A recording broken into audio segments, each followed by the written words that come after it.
वाला पहला वाला था कि जो कि आपके 1858 में, ठीक है, इंडियन गवर्नमेंट एक्ट।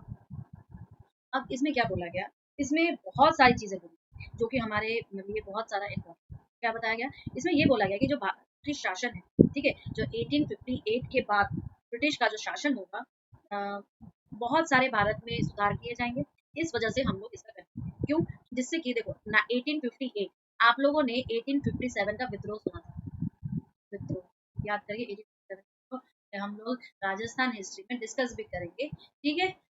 तो क्योंकि ये हो चुका था, तो इन लोगों ने क्या कहा कि we have done this thing for India के सुधार के लिए, इंडिया में और भी बहुत सारे उन्नति के लिए, और जैसे कि 1857 जैसे विद्रोह ना हो, इसके लिए ऐसी घटनाएं फिर से जो जनता है उसके मन में हमारे प्रति असंतुष्टि हो, उसके लिए, ठीक है। तो इसलिए क्या किया गया कि ये बोला गया कि अब बीच में कोई भी बिचौलिया बिचौलिया नहीं रहेगा, जैसे कि ईस्ट इंडिया कंपनी के टाइप को नहीं रहेंगे, ठीक है। हमारा सीधा जो गवर्नेंस होगा वो हमारा ब्रिटिश क्वीन के साथ होगा, यानी कि क्वीन विक्टोरिया के साथ होगा। तो हम क्या कहेंगे कि जो भारत में, इंडिया में, इंडिया में जो गवर्नमेंट होगा या जो शासन चला जाएगा वो डायरेक्ट किसके अंडर होगा, अब क्वीन के अंडर, क्वीन के साथ, ठीक है। और पहले का कैसा नाम था, गवर्नर जनरल नाम था, गवर्नर जनरल नाम था, ठीक है। पहले क्या नाम था, गवर्नर जनरल नाम था ना, ठीक है। हमने क्या किया, इस गवर्नर जनरल कब था, ये सब इसके पहले था, ईआईसी के समय था, चार्टर एक्ट वगैरह के समय था। लेकिन जैसे ही ये बोल दिया गया कि गवर्नमेंट, इंडिया का जो गवर्नमेंट होगा या भारत की सरकार शासन चलाया जाएगा ब्रिटिशर्स के द्वारा, वो सीधे क्वीन के साथ होगा, और गवर्नर जनरल जैसा कोई पद नहीं होगा। अभी क्या होगा, भारत का वायसराय होगा, क्या होगा, इंडिया का वायसराय, गवर्नर जनरल जैसी कोई पद नहीं रहेगा, ठीक है। और ये वायसराय डायरेक्ट जो होगा क्वीन का प्रतिनिधि होगा, डायरेक्ट क्वीन का रिप्रेजेंटेटिव होगा। ये वायसराय जो होगा इंडिया का, वो क्वीन का क्या होगा, डायरेक्ट डायरेक्ट रिप्रेजेंटेटिव, ठीक है। क्लियर है इतना, क्या होगा, डायरेक्ट रिप्रेजेंटेटिव होगा। ये सबसे पहला बताया गया। तो इसी में जो ये पहला रिप्रेजेंटेटिव था इंडिया, इंडिया फर्स्ट जो था वो कौन था, लॉर्ड कैनिंग था। कौन था, लॉर्ड कैनिंग, क्लियर, कौन था, लॉर्ड कैनिंग। तो अगर ये क्वेश्चन बनता है जीके का कि सबसे पहला वायसराय कौन था इंडिया का, तो हम लोग कहेंगे लॉर्ड कैनिंग, क्लियर है। अब सेकंड नंबर पे क्या बताया, अब सेकंड वाला क्या है, भारत परिषद अधिनियम, भारत परिषद, ठीक है। ये कब बना, ये 1861 में बना, ओके, यानी कि इंडियन काउंसिल,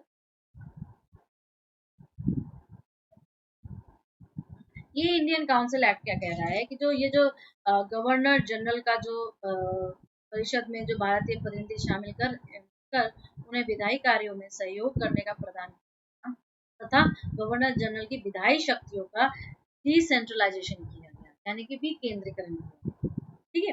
यानी कि हम इसमें ये कहना है कि जो देखो इसमें हमारे पास पहले गवर्नर जनरल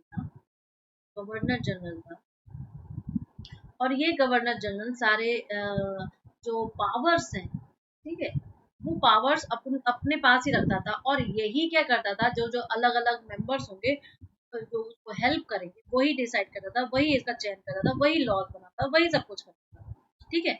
लेकिन जब ये काउंसिल एक्ट बना, तो ये काउंसिल एक्ट ने क्या किया कि इसका विकेंद्रीकरण कर दिया। क्या कर दिया, विकेंद्रीकरण, विकेंद्रीकरण यानी कि डिसेंट्रलाइजेशन, यानी कि सब कुछ उसके पास नहीं रहेगा, इट विल बी डिस्ट्रीब्यूटेड, ठीक है। और जो प्रांतीय विधान परिषदों को भी निर्माण करने का अधिकार दिया गया, जिससे प्रांतीय स्वतंत्रता का प्रावधान, अब देखो ये जो इसका ये पहला पॉइंट है, और दूसरा पॉइंट क्या है समझ में आया? जो देखो अब पूरे इंडिया में जहाँ पर ब्रिटिशर्स का राज था, मैंने आपको बताया गया कहाँ कहाँ, बॉम्बे, कोलकाता, मैड्रास, आगरा, ये सारी चीजें जो थी यहाँ पे ब्रिटिशर्स का था। जब यहाँ पे ब्रिटिशर्स का था तो ये क्या है, ये प्रेसिडेंसीज थी, प्रेसिडेंसीज उस वक्त थी। फिर इनको अगर आप प्रांत भी बोलो, प्रांत लिए थे। तो इसने क्या किया किया जो लॉज थे पहले सारे पूरे का यही बना रहा था, बट अभी क्या बोला गया कि नहीं, ये अलग अलग भी बना सकते हैं, ये अपना अलग अलग बना, ठीक है। तो इसका मतलब क्या कि उनको एक इंडिविजुअलाइजेशन दिया गया, वो इंडिविजुअल एंटिटीज है, वो अपने लॉज बनाएंगे, तो उनकी छूट दी गई। क्लियर है ना? तो ये सारे चीजें कौन से वाले में बोला गया, काउंसिल एक्ट में। क्लियर है? ओके, आगे बढ़। नेक्स्ट, नेक्स्ट क्या है, फिर से एक काउंसिल एक्ट आया, और इस काउंसिल एक्ट का नाम था वही 1892 में बना। क्या है? Indian council act. कब बना? 1892। और भी बहुत सारे थी जो पहले काउंसिल एक्ट में, बट हमारे यहाँ जिसमें आपको कभी कोई क्वेश्चन बन सकता है।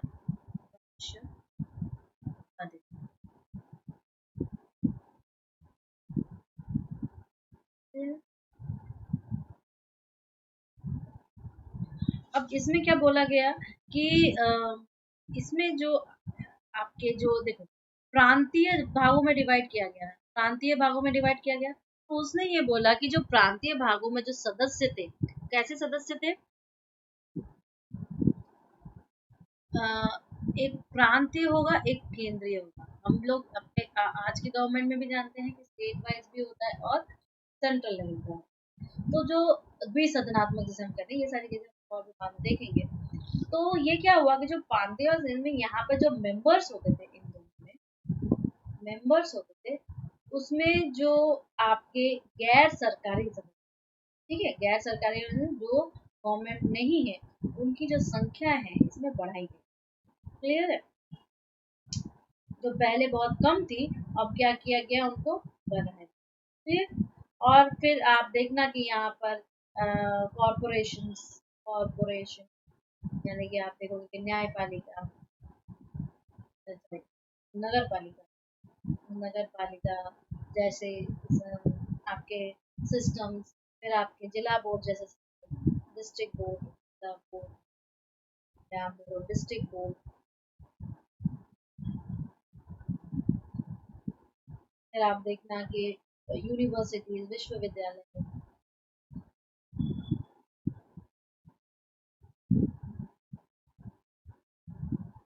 यूनिवर्सिटीज या विश्वविद्यालय जैसे चीजें जो हैं, वो भी धीरे धीरे खुलने का काम है। ये सारी चीजें जो इन यहाँ के पब्लिक थे, उस पब्लिक के वेलफेयर के लिए सारी। नेक्स्ट जो आया आपका वो भारत शासन अधिनियम आपका 1909 का है, सॉरी भारत परिषद अधिनियम 1909, इंडियन काउंसिल एक्ट 1909। ये भी इम्पोर्टेंट है, क्यों इम्पोर्टेंट है देखते हैं। भारत परिषद अधिनियम, क्लियर? अब देखो इसको हम लोग क्या कहते हैं, इस अधिनियम को आप एक और नाम से जानते हो, मार्ले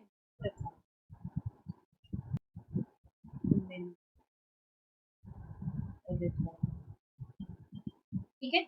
या आप मार्ले,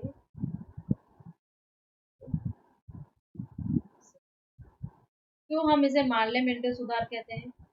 देखो एक तो जो इस वक्त था, मतलब इस ये जो ड्यूरेशन था आपका 99 का ड्यूरेशन, यहाँ पर इंग्लैंड में ये जो भारत का जो सचिव था, याद रखना जो ये राज्य सचिव या जो स्टेट सेक्रेटरी बताया गया है, ये स्टेट सेक्रेटरी इंग्लैंड में रहता था। अब जब ये स्टेट सेक्रेटरी इंग्लैंड में रहेगा, तो कोई तो होगा ना, ठीक है। तो ये जो है लॉर्ड मार्ले जो है, वो एक बंदा था जो कि इंग्लैंड में था, और वो भारत का क्या था उस वक्त, सचिव था।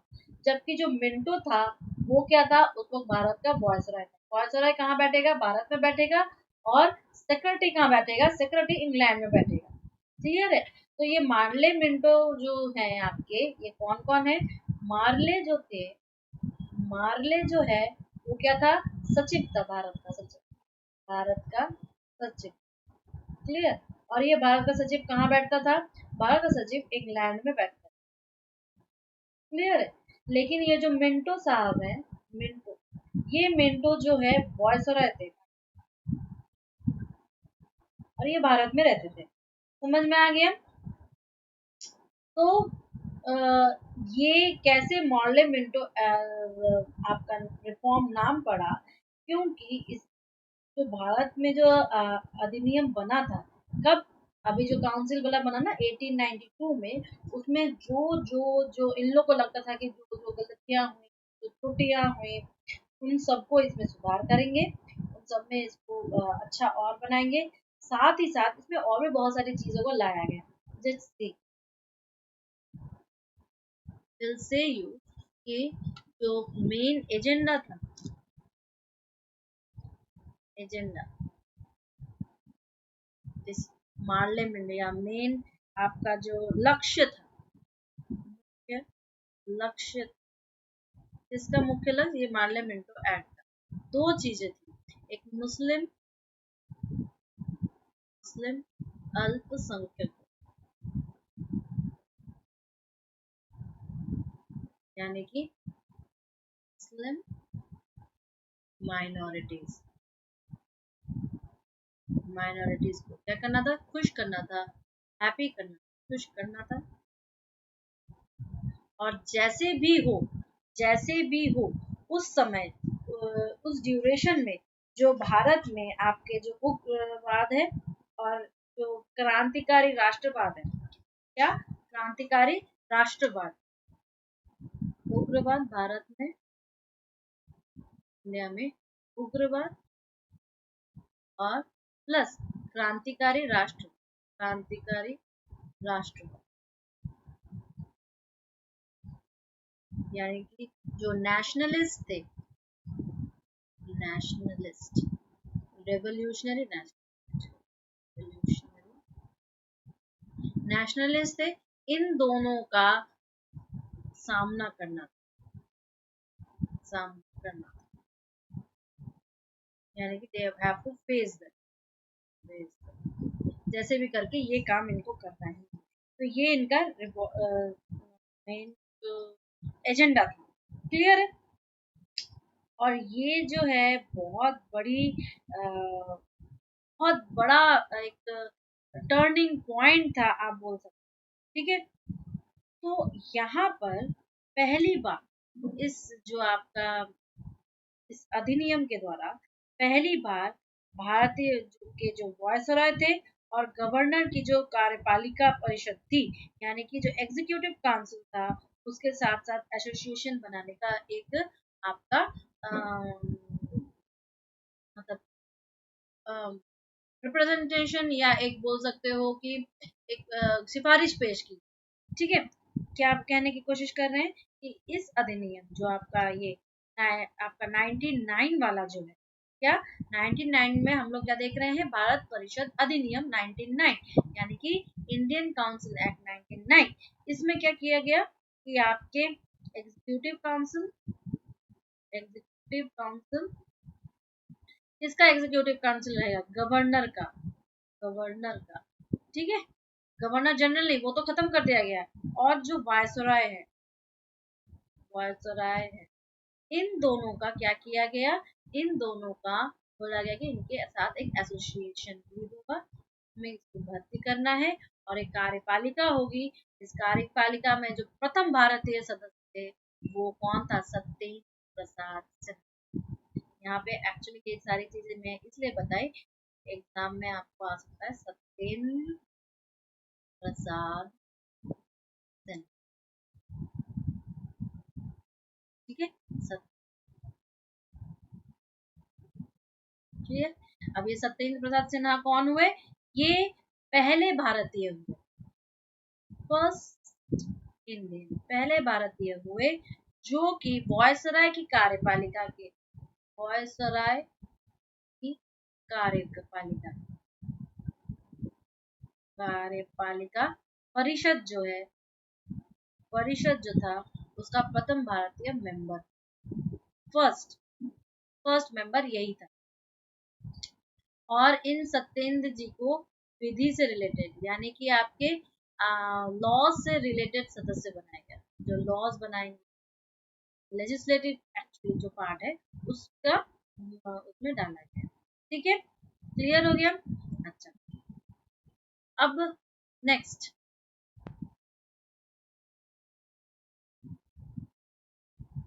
जो हम लोग देखेंगे वो है भारत शासन।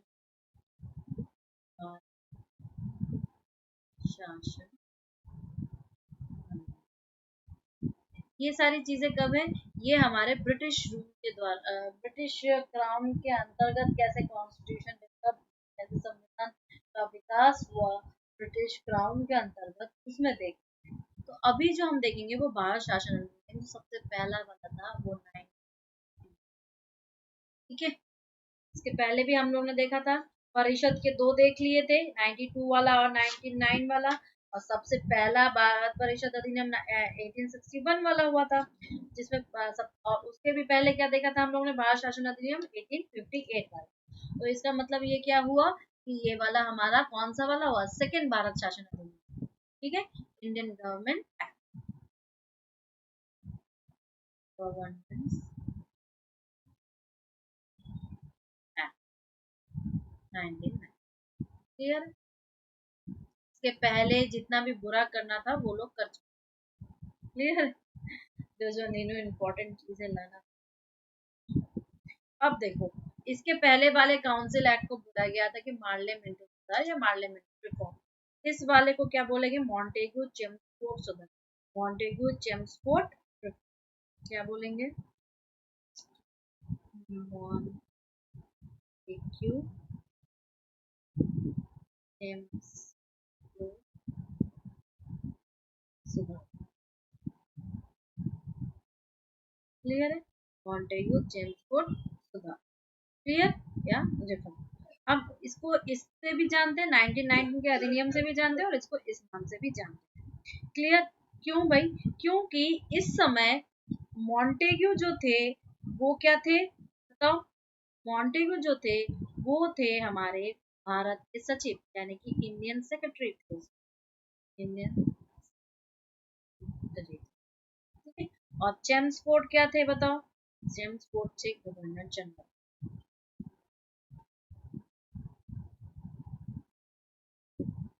क्लियर है, समझ में आ गया। मॉन्टेग्यू क्या थे, इंडियन सेक्रेटरी थे, और चेम्सफोर्ड क्या थे, गवर्नर जनरल। एक भारत में बैठेगा, एक इंग्लैंड में बैठेगा। क्लियर है ना। अब देखो इसमें क्या किया गया कि आपके जो मॉन्टेग्यू थे उन्होंने घोषणा की, और उन्होंने ये कहा कि हम भारत में हमें विश्वविद्यालय शिक्षा, उनके जीवन में सुधार लाने के लिए बहुत सारे काम करेंगे। और एक चीज और था, क्योंकि जो होम रूल आंदोलन चल रहा था और प्रथम विश्व युद्ध, ठीक है, ये दोनों का जो दौरान था, तो इसका जो बोला गया इस अधिनियम में कि हमारे पास बहुत सारे सुधार करने हैं। क्यों, क्योंकि यहाँ पर ये सारी चीजें चल रही हैं, बाहर बाहर में ये सारे तूफान मच रहे हैं, और प्रथम विश्व युद्ध चल रहा है, और कैसे प्रांतों में जो सरकार चल रही है उस सरकार में कौन उत्तरदायी रहेगा, कौन आंसरेबल रहेगा, ये सारी चीजें भी। ठीक है, तो इसमें बहुत सारी चीजें जैसे आज के जीवन में चल रही है, वो सारी चीजें भी बताई गई, इसमें भी बताई गई है, जिसे हम लोग एक एक करके डिस्कस करेंगे। ठीक है, तो पहला वाला तो आपको पता चल गया कि कौन क्या था। ठीक है, उसके बाद भारत सचिव कौन था, तो ये जो थे, जो हमारे इंडियन जो सेक्रेटरी थे, कौन सेक्रेटरी थे, मॉन्टेग्यू। मॉन्टेग्यू ने एक्चुअली मॉन्टेग्यू ने एक्चुअली 1970 ये पहले घोषणा कर दी थी, 20 अगस्त 1917 में ये घोषणा कर दी थी, ये क्या ये कह दिया, क्या कह दिया था कि जो फ्यूचर में जितने भी रिफॉर्म्स किए जाएंगे वो हम करेंगे। रिफॉर्म्स, रिफॉर्म का हिंट दे दिया था, हिंट क्लियर है, सूचना दे दी थी। क्या क्या? उस समय that at that present, currently वहां पर, तत्कालीन, तत्कालीन जो वहां पर रिफॉर्म्स की मांग उठ रही थी, जो पहले जितने भी अधिनियम एक्ट वगैरह जब बने हुए जनता परेशान थी, हैरान थी, या जो भी था, उसको बोला गया क्या कि उस दौरान जो सुधारों की मांग की गई, सुधारों की यानी कि रिफॉर्म्स मांग की गई, इसके लिए होम रूल आंदोलन के लिए, होम रूल आंदोलन के लिए, और first world war, first world war, ठीक है। इन तीनों, इन तीनों और भी बहुत सारे कारण होंगे, बट ये तीनों जो है, इन तीनों में बहुत सारे चीजों के जानना और चेंज करना, ये सारी चीजें होंगी, इसलिए बोला जा रहा है कि हमने ये अधिनियम लाया, इस एक्ट लाया, या इसीलिए हमने उसे चेंज रिफॉर्म्स। क्लियर है? अब देखो, अब क्या बोला गया कि ये जो एक्ट बना, इसके आधार पर प्रांतों में आंशिक रूप से उत्तरदायी सरकार की स्थापना करेंगे। क्या? आंशिक रूप से, थर्ड मतलब आंशिक रूप से उत्तरदायी सरकार, उत्तरदायी सरकार स्थापना, प्रांत। तो डिस्ट्रिक्ट्स वगैरह बनाए थे, जो डिस्ट्रिक्ट्स बनाए थे, ओवर अभी मैंने बताया, उन डिस्ट्रिक्ट में पार्शियली, पार्शियली एंसरेबल गवर्नमेंट की स्थापना करेंगे, एस्टैब्लिशमेंट करेंगे, partial, partial responsible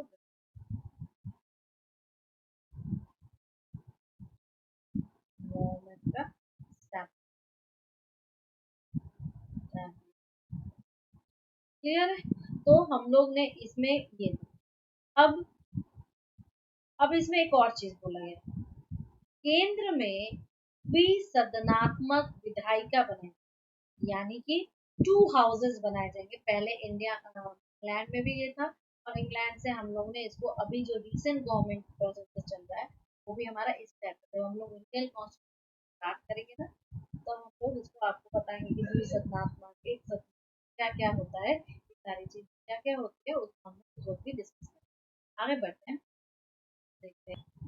now see, अब इसने क्या बोला, इम्पोर्टेंट पार्ट, कि हम द्विसदनात्मक कहेंगे, द्विसदन यानी कि टू हाउसेस सिस्टम है ना हमारे पास, राज्यसभा और लोकसभा कहाँ पर, सेंट्रल में, सेंट्रल में, ठीक है। इस चीज का प्रावधान करेंगे, यानी कि द्विसदनात्मक विधायिका, द्विसदनात्मक, two house system in legislature, in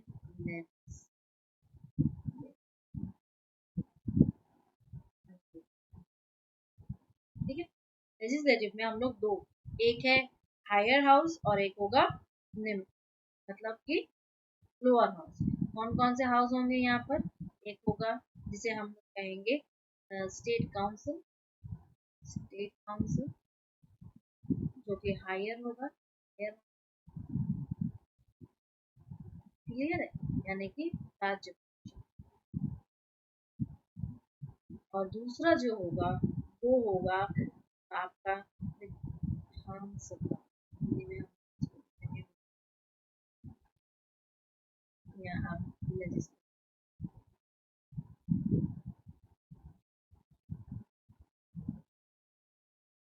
clear है। और तो और ये क्या होगा, ये निम्न होगा, ये लोअर है, लोअर है, क्लियर है। अब देखो, दो विधानमंडल बना दिए गए, दो विधानमंडल बना दिए गए, विधानमंडल बना दिए गए, क्लियर है। अब उसमें कितने सदस्य होंगे ये आप लोग को नहीं पूछना है, क्लियर है, दैट इज डिफरेंट। तो देखो कितना ज्यादा कितनी सारी चीजें बताई गई इस, क्लियर है ना, कितनी सारी चीजें बताई। ये तो हो गया इस अधिनियम के तहत, लेकिन एक चीज और मैं तुम्हें बताऊंगी कि इस समय जो चल रहा था, जो लोक सेवा का जो प्रावधान था, ये सब सब सब सब चीजें, लोकसभा जो था हमारे पास, वो भी इसी दौरान चल रहा है, वो बंद अभी तक हुआ नहीं। क्लियर है? तो जो भारत शासन अधिनियम था, जो ये वाला 99 वाला, दैट इज रियली वेरी।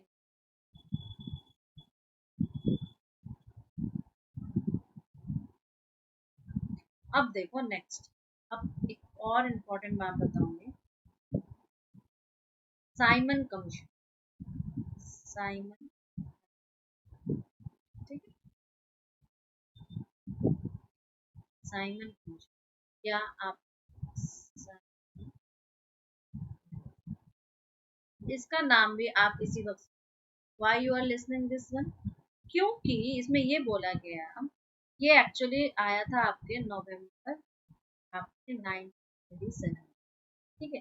अब इसको स्टैब्लिश क्यों किया गया, स्टैब्लिश क्यों किया गया, या इसको बनाया क्यों गया, ये इसलिए बनाया गया कि साइमन कमीशन इसलिए बनाया गया क्योंकि इसका जो नेतृत्व कर रहे थे वो sir John Simon, John Simon का नेतृत्व कौन कर रहा था, सर जॉन साइमन कर रहे थे। और इसमें 7 मेंबर्स, याद रखना 7 मेंबर्स, और ये वैधानिक आया होता है कि आपके ये जो काउंसिल बनी थी वैधानिक थी, ठीक है। और इसने क्या किया, इसका काम क्या था कि जो 1919 का जो भारत शासन नियम परफॉर्मेंस एक्ट था, उसको जांच करना है, उसमें क्या कमी है, ये है वो है, सारी चीजें लिखना है। और जो यहाँ पर ये कमी देख कौन रहा है, ये इम्पोर्टेंट। एक्चुअली इसमें जो 7 मेंबर्स थे ना, वो सारे क्या थे, ब्रिटिशर्स, ब्रिटिश थे, अंग्रेज थे, और ठीक है, अंग्रेज थे, ठीक है, सातों के सातों अंग्रेज। इसको क्या काम दिया गया, 1919 का जो एक्ट था, उस एक्ट का ही जांच करना, जांच करना। अब जांच कर रहे हो, भारत के ऊपर कर रहे हो, भारत के लोगों को कितना लाभ है नहीं है, ये सारी चीजों का तुम जांच कर रहे हो, तो इसमें कम से कम भारतीय तो सदस्य होने चाहिए। उन्होंने सारे के सारे क्या किए, ब्रिटिशर्स को लिया। जब उन्होंने सारे के सारे ब्रिटिशर्स को लिया, तो इसलिए क्या हुआ कि इसमें इंडिया ने इनकी बॉयकॉट करना शुरू कर दिया, विरोध करना शुरू, ठीक है। और ये रिपोर्ट सौंपी गई, ये जो कमीशन था, ये जो आयोग था, इसने अपनी रिपोर्ट सौंपी भी 1930, ठीक है। इसमें बोला गया कि इस जो द्वेष शासन प्रणाली है, ठीक है, इस द्वेष शासन प्रणाली को खत्म किया जाए, द्वेष शासन मैंने की डार्ट, ठीक है, कि केंद्र और प्रांत में जो अलग अलग शासन चल रहा है, सरकार अपने द्वेष शासन प्रणाली के, तो साइमन कमीशन ने, साइमन आयोग ने या साइमन कमीशन ने अपना जो रिपोर्ट है, रिपोर्ट है वो 1930 में सौंप दिया, ठीक है, सबमिट कर, सबमिट कर दिया या सौंप दिया। इसने बताया कि द्वि जो शासन चल रहा है, ठीक है, क्या चल रहा है, द्वि सदनात्मक या बोलो द्वैध शासन, द्वैध, द्वि सदन तो दो अलग अलग सदन नहीं, इसको द्वैध शासन बोलिए, द्वैध शासन या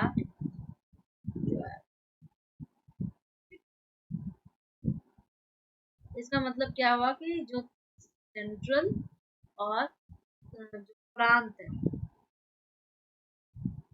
पर जो अलग अलग शासन चल रहा है, इसको खत्म करो, फिनिश करो। इसने क्या बताया, इसको फिनिश करो, ठीक है। और राज्यों में जो सरकार है उसका विस्तार करो, एक्सटेंशन करो, ठीक है, उन्हें क्या करो, एक्सटेंशन करो। प्रांतों में आपका जो मेन क्या था कि जो प्रांतों में जो है शासन चल करो, और राज्यों का विस्तार करो, और एक बहुत ही स्ट्रॉन्ग यूनियन का डेवलपमेंट करो, और जो निर्वाचन प्रणाली उसे जारी रखो। तुम समझो सांप्रदायिकता निर्वाचन प्रणाली का जारी रखना, सांप्रदायिक निर्वाचन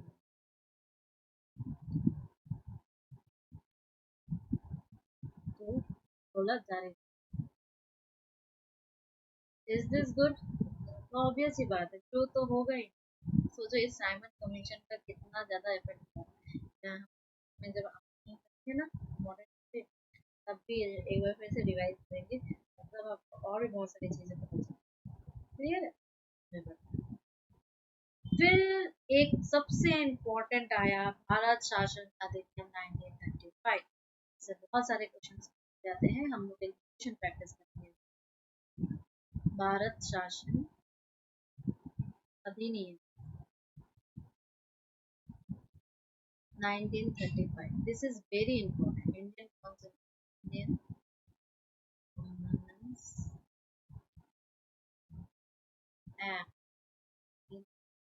this is very important. Why? Because इसमें बहुत सारी चीजें की, जैसे अखिल भारतीय संघ की स्थापना होगी, प्रांतों में द्वैत शासन की समाप्ति होगी, केंद्र में द्वैत शासन प्रणाली का आरंभ होगा, सांप्रदायिक प्रतिनिधित्व का विस्तार करेंगे, सेवा आयोग की स्थापना होगी, और कहाँ कहाँ पर द्विसदनात्मक होगी, जो कि प्रांतों के बारे में बताया जा रहा है।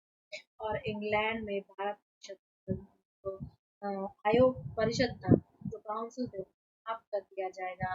फिर इसमें बोला गया कि रिजर्व बैंक की स्थापना कराई जाएगी। फिर इसमें बोला गया कि संघीय न्यायालय का प्रावधान। ठीक है, फिर इतने सारे चीज बताया गया। क्या क्या बताया गया, पहले हम लोग लिखेंगे, फिर एक एक करके इसको लिखेंगे। इसमें क्या बोला गया, अखिल भारतीय स्थापना, अखिल भारतीय संघ की स्थापना, यानी कि all India, all India union, all India. Clear है? दूसरा इसमें ऑल इंडिया की स्टेप, यानी कि जो केंद्र और राज्य के इकाई के बीच में जो सूचियां हैं, उनके माध्यम से सूचियां, यानी कि जो किस पर कानून केंद्र बनाएगा, किस पे कानून राज्य बनाएगा, ऐसी जो सूचियां होती हैं, वो सूचियां कौन डिस्ट्रीब्यूशन, ये सारी चीजें ये। क्लियर है? दूसरा क्या किया गया, दूसरा बताया गया कि प्रांतों में द्वैत शासन की स्थिति थी। प्रांत में, तो इसमें क्या बोला गया कि जो प्रांतों में जो द्वैत शासन चल रहा था, द्वैरकी चल रही थी, उसको क्या किया जाए, समाप्त। तो प्रांतों में द्वैत द्वैत को समाप्त किया जाए, यानी कि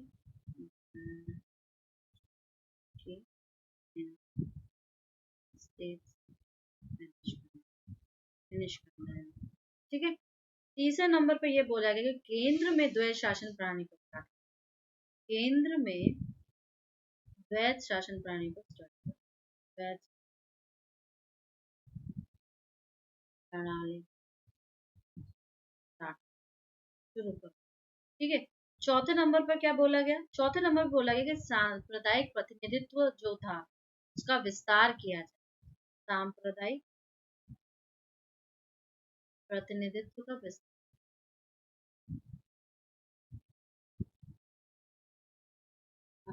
विस्तार किया।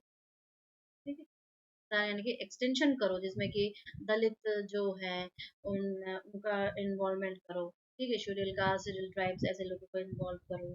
फिर वुमेन्स को इन्वॉल्व करो, जो आपका मजदूर वर्ग है, जो लेबर वर्ग क्लास है, उसको इन्वॉल्व करो, सांप्रदायिकता भावना लाओ। फिर इसमें क्या बोला गया, लोक सेवा आयोग की स्थापना, यानी कि जो सिविल सर्विसेज है, ऐसे काउंसिल्स का स्टैब्लिशमेंट, सेवा।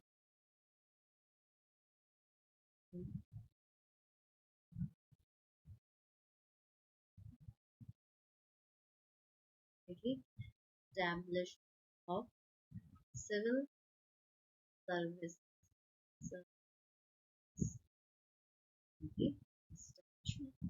क्लियर है? फिर इसमें बोला गया कि 11 राज्यों में से 6 में द्विसदनात्मक, 11 जो राज्य थे, उस वक्त हमारे पास कितने राज्य थे, 11 राज्य। ठीक है, 6 पॉइंट लिखेंगे कि जो 11 स्टेट्स में से जो 6 स्टेट्स हैं, 6 स्टेट्स हैं, वहां पर क्या करो, द्विसदनात्मक, द्विसदन, ठीक है, स्टार्ट, स्टार्ट। द्विसदन टू हाउसेस, है ना हमारे पास कुछ कुछ राज्यों में दो सदन है ना, विधान परिषद और विधान मंडल, ठीक है, विधानसभा भी काम करती है और एक जगह विधान परिषद भी, ऐसा कर। और इंग्लैंड में बोला गया कि जो इंग्लैंड में भारत परिषद है, भारत परिषद इंडियन काउंसिल है उसे, इंडियन से हम हम क्लियर है ये सारी चीजें। अच्छा, एक और है तुम्हारा रिजर्व बैंक को स्टार्ट, रिजर्व बैंक का स्टैब्लिशमेंट, ठीक है। और सेंट्रल लेवल पर कोर्ट बना, संघीय न्याय,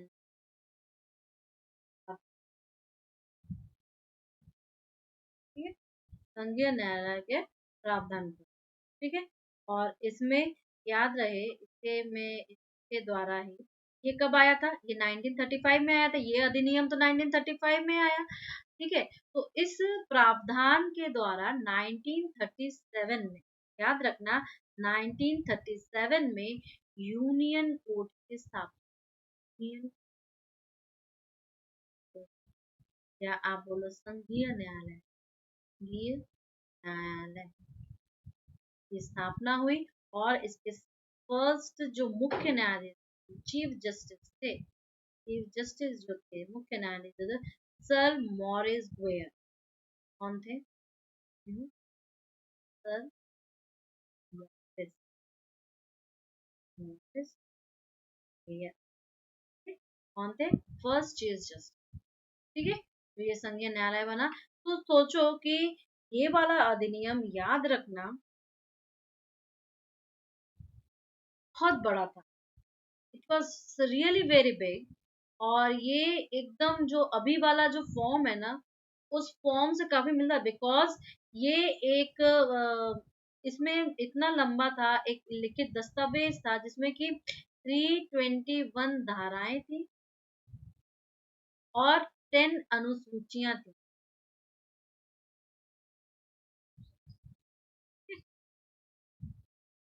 10 उसमें शेड्यूल्स थे, क्लियर है। तो it is really a big one, और काफी इम्पोर्टेंट भी था ये हमारे कॉन्स्टिट्यूशन के डेवलपमेंट, ठीक है, क्योंकि हम लोग का रियल वाला तो अभी चल रहा है, ऐसा ही चल रहा है, ठीक है। तो आप इसमें और भी बहुत सारी चीजों को देखोगे कि कैसे कैसे क्या क्या बना, कैसे कैसे इतने सारे मिशन हुए, कैसे संविधान सभा बनी, हम लोग इसको भी डिस्कस करेंगे। जैसे कि देखो, अगर मैं बोलूं कि एक नेहरू समिति बनी थी, ठीक है, अब देखो, एक बना था नेहरू समिति,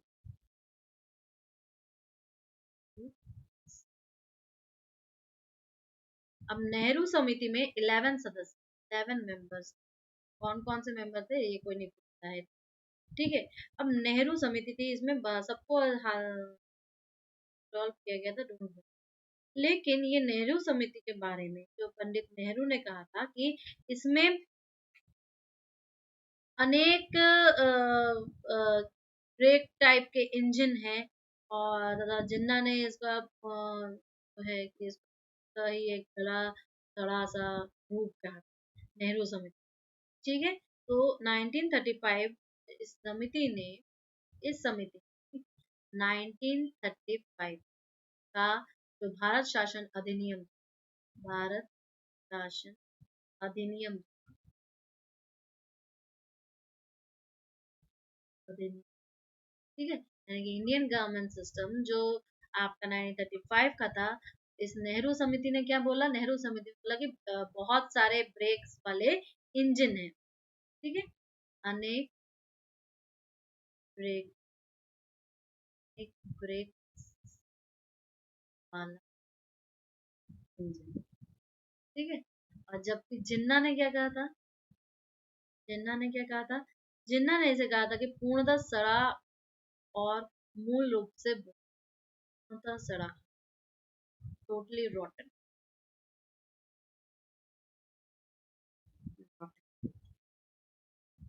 क्लियर है। किसको कहा था, इस अधिनियम को कहा था। कभी कभी पूछ लेके बिना ब्रेक वाले, बोल देना कि भारत शासन क्लियर है। I hope it is really very clear to you. अब देखो और भी बहुत सारी चीजें हैं, क्रिप्स मिशन होता है, ठीक है। फिर आपका इसके बाद आया वेबल योजना। वेबल, कि जनता खुश नहीं है, जनता खुश नहीं है तो कुछ तो करना ही पड़ेगा ना, जनता को खुश करने के तभी तो हम वहाँ पे शासन कर पाएंगे, ठीक है। उसके बाद शिमला आया, शिमला सम्मेलन, शिमला सम्मेलन यानी कि शिमला,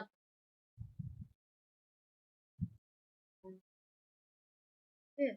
ये आया, ये आपका 1945 में आया था, ठीक है। इसके बाद आपका कैबिनेट मिशन है, ठीक है, कैबिनेट मिशन आया। और कैबिनेट मिशन से आप बोल सकते हो आपका ये सारी चीजें बनी। कैबिनेट मिशन आपका एक्चुअली आया था